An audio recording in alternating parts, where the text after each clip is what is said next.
মন্তব্য উঠেছে দোয়েল এগ্রো চ্যানেলের এক সময়ের পরিচিত মুখ তারাকে নিয়ে। বর্তমানে সালাম ভাই গিয়েছে তারার ছেলেকে দেখতে তারাদের বাসায়। তখন তারা শ্বশুরের সাথে দেখা, তখনও সালাম ভাইয়ের ক্যামেরা ভিডিও অন ছিল।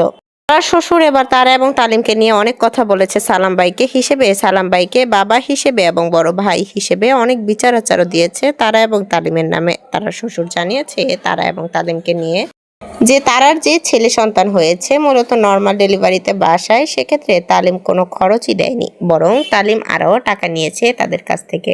তারা শ্বশুর জানিয়েছে যে তালিম মূলত খেতে খামারে কাজ করে যা টাকা ইনকাম হয় সেই টাকাই তারা তাদের হাতে তুলে দেয়, কিন্তু তাদের পেজ বা ইউটিউব থেকে যে টাকা ইনকাম হয় সেখান থেকে 1 টাকাও দেয় না তাদের। সেক্ষেত্রে বর্তমানে তাদের দুজনকেই তারা শ্বশুর এবং তার শাশুড়ি মিলে খাইয়েছে। বর্তমানে তাদের ছেলে হয়েছে একটা, তাদের খরচপাতি বেড়েছে।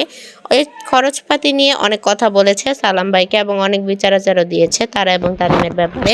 এবং সালাম ভাই পরবর্তীতে ডিসিশন নিয়েছে তাদের বাসায় গিয়ে যে তারাকে এবং তারার ছেলেকে নিয়ে আসবে সালাম ভাইয়ের বাসায় এবং তালিমকেও নিয়ে আসবে। তালিম এবং তারা দুজন আবার আগের মতোই সালাম ভাইয়ের বাসায় থাকবে। সালাম ভাই জানিয়েছে তাদের ভিডিওর মাধ্যমে যে তারাকে একটি রুম দিয়ে দিবে সালাম ভাই এবং পাপ্পু, এবং সেখানেই তারা থাকবে এবং সবাই একসাথে মিলেমিশে ভিডিও তৈরি করবে। বর্তমানে তারার ছেলের নাম রাখা হয়েছে কি সেটা অনেকেই জানতে চেয়েছেন, কিন্তু সেটা নিয়ে এখনো পর্যন্ত কিছুই বলেনি তারা। কিন্তু সোশ্যাল মিডিয়াতে তারা বর্তমানে ব্লগ ভিডিও করা শুরু করে দিয়েছে। সালাম ভাইয়ের একটা ভিডিওতে সালাম ভাই এবং পাপ্পু জানিয়েছে তারা খুব দ্রুতই তারা এবং তালিমদের বাসায় যাবে তারার ছেলেকে দেখার জন্য, এবং সেখানেই হয়তো বা আপনারা দেখতে পাবেন তারার ছেলে হয়েছে। আর তারার ছেলের ভিডিও কিন্তু এখনো পর্যন্ত আপলোড করেনি তালিম সোশ্যাল মিডিয়াতে। এমনিতে তারা ব্লগে আসে এবং ব্লগিং শুরু করেছে।